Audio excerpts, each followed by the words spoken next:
Nostalgia പിടിക്കാൻ വന്ന ഞാൻ അവിടെ. ബായോ ഇവിടെ വന്ന് കയറിയിരിക്കേ.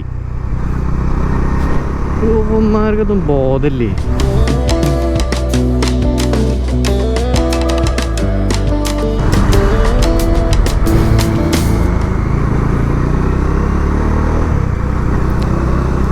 മനക്കൊടി പുള്ള് റോഡ് എന്ത് രസമല്ലേ. എല്ലാ റോഡുകളും ഇതുപോലെ ആയിരുന്നെങ്കിൽ നല്ല ഇതായിരുന്നെ. കാര്യം വലിയ വീതിയൊന്നുമില്ല, ഞാൻ പറയണത് ആ ഒരു സ്മൂത്ത്നെസ്സാണ് റോഡിൻ്റെ. എവിടെയാ കുഴിയില്ലാത്ത റോഡുള്ളത്?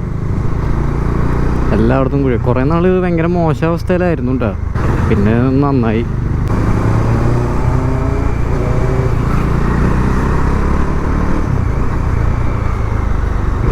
അതിൻ്റെ ഒപ്പം ഒരു സന്തോഷത്തിനൊരു ബെനലി 600 തന്നെനിക്ക്. റോഡ് എൻജോയ് ചെയ്യാൻ വേണ്ടിയിട്ട് അതിൻ്റെ ഒപ്പം ഇൻലൈൻ 4 സിംഫണി. ഈ റൂട്ട് വന്നിട്ട് കുറേ നാളായി, അതുകൊണ്ട് വെറുതെ ഒന്ന് വന്നതാ.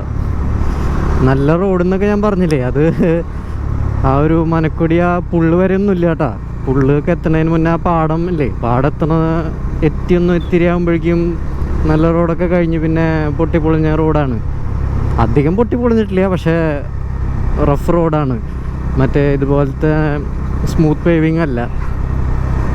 പിന്നെ അത് കഴിഞ്ഞിട്ട് ഇത് കിട്ടുന്നത് ഇവിടെ എത്തുമ്പോഴാണ്, ഈ ജംഗ്ഷൻ. ഇതെന്ന് പറഞ്ഞാൽ നമ്മുടെ പെരിങ്ങോട്ടരയിൽ നിന്ന് ചേർപ്പ് ആ സൈഡിലേക്കൊക്കെ പോണ റൂട്ട്. ഇത് നല്ല റോഡാണ്, ഭാഗ്യം. എന്താളും ഓവർടേക്ക് ചെയ്തിട്ടൊന്നും തീരുന്നില്ലേ. എൻ്റെ മേത്ത് വന്ന് കയറുന്നു വിചാരിച്ചേ.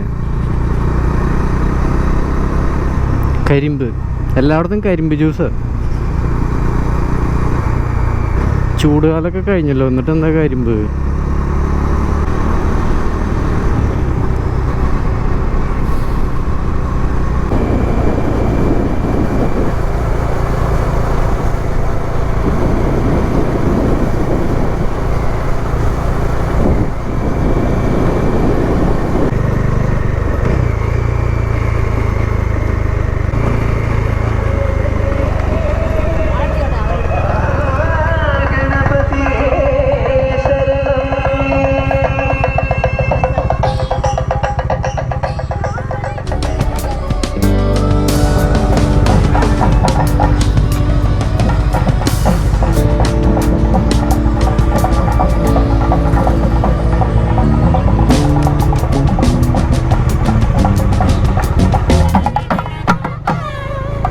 പോരാ പവർ പോരാ, കുറച്ചും കൂടി ഉഷാറാവട്ടെ.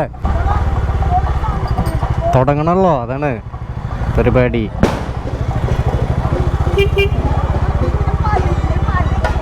പൊട്ടിക്ക് വണ്ടി മേൽക്കന്നിട്ട് പൊട്ടിക്കല്ലേ.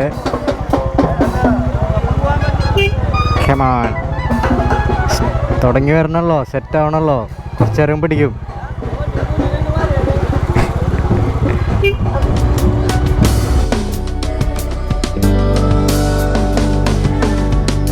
സോ ഇതാണ് പെപ്പറിന് പുതിയ ടയർ ഞാൻ ഇട്ടുള്ളത്, അപ്പോളോ ട്രാംബ്ലർ എച്ച് റേറ്റഡ് ടയറാണ്. അപ്പം ഞാൻ പുറകിൽ രാജസ്ഥാൻ റൈഡിൽ മാറിയതാണ് ഈ ടയർ. ഇത് ഞാൻ ഇടാൻ കാരണം റാൽക്കോൻ്റെ ഒരു ടയറാണിത്.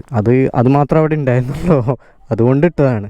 പക്ഷെ ഇട്ടപ്പോൾ കുഴപ്പമില്ല, എനിക്ക് വലിയ ബുദ്ധിമുട്ടൊന്നും തോന്നിയില്ല. ഞാൻ വിചാരിച്ചത് ഹൈവേ റൈഡിലൊക്കെ ഭയങ്കര ബുദ്ധിമുട്ടായിരിക്കും എന്ന് വിചാരിച്ചിട്ടാണ് അങ്ങനെ ഇതുണ്ടായിരുന്നു. പക്ഷെ അങ്ങനത്തെ പ്രശ്നങ്ങളൊന്നും ഉണ്ടായില്ല. ഫ്രണ്ട് ടയർ ഞാൻ യൂസ് ചെയ്തിരുന്നത് MRFൻ്റെ, അതായത് വണ്ടി വാങ്ങുമ്പോൾ ഉള്ള സ്റ്റോക്ക് ടയറായിരുന്നു യൂസ് ചെയ്തിരുന്നത്. ഓയിൽ സീല് ലീക്കായിട്ടുണ്ട്, ചേഞ്ച് ചെയ്യാറായിട്ടുണ്ട്. ഓയിൽ മാറണം. ഫുള്ള് സ്ക്രാച്ച് ആയിട്ടുണ്ടെങ്കിൽ ചിലപ്പോൾ ഇതൊക്കെ മാറേണ്ടി വരും. ഫുള്ള് സർവീസ് കുറച്ച് പെൻഡിങ് ആണ് വണ്ടി. പെപ്പർ ഇത്തിരി മോശം കണ്ടീഷനിലാണ്. ആ ടയറിൻ്റെ കാര്യം പിന്നെ ഞാൻ ഉദ്ദേശിക്കുന്നത് വേറെ ആൽഫ H1 ഇടാനായിരുന്നു. പക്ഷേ ആൽഫ H1 ഒരു പ്രശ്നം എന്താണെന്ന് വെച്ചാൽ ഒരുപാട് പേര് നല്ലത് പറയുന്നുണ്ട്, ഒരുപാട് പേര് മോശം പറയുന്നുണ്ട്.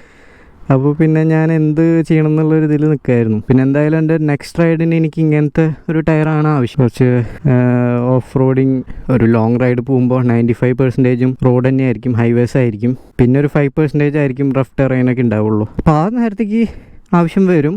അപ്പോൾ ഇതെന്ന് പറഞ്ഞാൽ പ്രോപ്പർ ഓഫ് റോഡ് ടയർ അല്ല, ഡ്യുവൽ പർപ്പസ് ടയറാണ്. ടയർ ഷോപ്പിൽ ചോദിച്ച് വാങ്ങിച്ചപ്പോൾ അവർ പറഞ്ഞിരുന്നത് റോട്ടിൽ ഓടുമ്പോൾ ഭയങ്കരമായിട്ട് ഇങ്ങനെ ഇത് അറിയുന്നൊക്കെയാണ്, ബുദ്ധിമുട്ട് അറിയുന്നൊക്കെയാണ് പറഞ്ഞത്. പക്ഷേ എനിക്കിതുവരെ അങ്ങനത്തെ ഒന്നും ഫീൽ ആയിട്ടില്ല. ഹൈവേയിലും ഞാൻ റൈഡ് ചെയ്തു, പിന്നെ ഇങ്ങനത്തെ റോഡ്സിലൊക്കെ ഞാൻ പോയി, പ്രശ്നങ്ങളൊന്നും ഉണ്ടായിട്ടില്ല ഇതുവരെ. So far so good. Cornering ചെറിയൊരു രീതിയിൽ എന്തൊക്കെയോ പോലെ തോന്നുന്നുണ്ട് എനിക്കൊരു കോൺഫിഡൻസ് ഇല്ലായ്മ. അത് ചിലപ്പോൾ പുറകിലത്തെ ടയർ കുറച്ച് ഇങ്ങനത്തെ ആയതുകൊണ്ടായിരിക്കാം. ഇതിന് ആക്ച്വലി കുഴപ്പമില്ല, സൈഡ് പ്രൊഫൈലൊക്കെ ഉണ്ട്, ആവശ്യത്തിന് ഒരു കേവ് ഉണ്ട്, മൊത്തത്തിൽ പ്രോപ്പർ കട്ടയല്ല. പക്ഷെ ഇതെന്ന് പറഞ്ഞാൽ ഒരു പ്രോപ്പർ കട്ടയാണ്. ചിലപ്പോൾ ഇതിൻ്റെ ആയിരിക്കാം ഡിഫറൻസ് എനിക്ക് തോന്നുന്നത്. അപ്പം നെക്സ്റ്റ് എൻ്റെ പ്ലാൻ എന്താണെന്ന് വെച്ചാൽ ബാക്കിലും ട്രാംബ്ലർ തന്നെ ഇട്ടിട്ട്, അപ്പോളോൻ്റെ ട്രാംബ്ലർ തന്നെ ഇട്ടിട്ട് നോക്കണം. അപ്പോൾ എൻ്റെ MRF ടയർ 40,000 എനിക്ക് ലൈഫ് കിട്ടി. അപ്പോൾ 40,000 കിലോമീറ്റർ ഓടിയിട്ടാണ് ഈ ടയർ ഇട്ടുള്ളത്. അപ്പോൾ ഇങ്ങനത്തെ ടയേഴ്സിനൊന്നും അത്രയൊന്നും കിട്ടില്ല. ലെസ് ദാൻ 10,000 ഒക്കെ എക്സ്പെക്റ്റ് ചെയ്താൽ മതിയായിരിക്കും. ഇത് തീരെയും കിട്ടിയിട്ടില്ല എനിക്ക് ലൈഫ്. ഇത് ഓൾമോസ്റ്റ് ഒരു 80% കഴിഞ്ഞു ഇപ്പോൾ തന്നെ ഇതിൻ്റെ ലൈഫ്. അധികം കിലോമീറ്റേഴ്സ് ഓടിയിട്ടുമില്ല ഞാൻ. കൂടിപ്പോയാലൊരു 5,000 അല്ലെങ്കിൽ ഒരു 6,000 ഓടി ഉണ്ടാവും. അതാണ് എൻ്റെ ഒരു അസംഷൻ കേട്ടോ. കറക്റ്റ് എനിക്കറിയില്ല. Fishing freaks.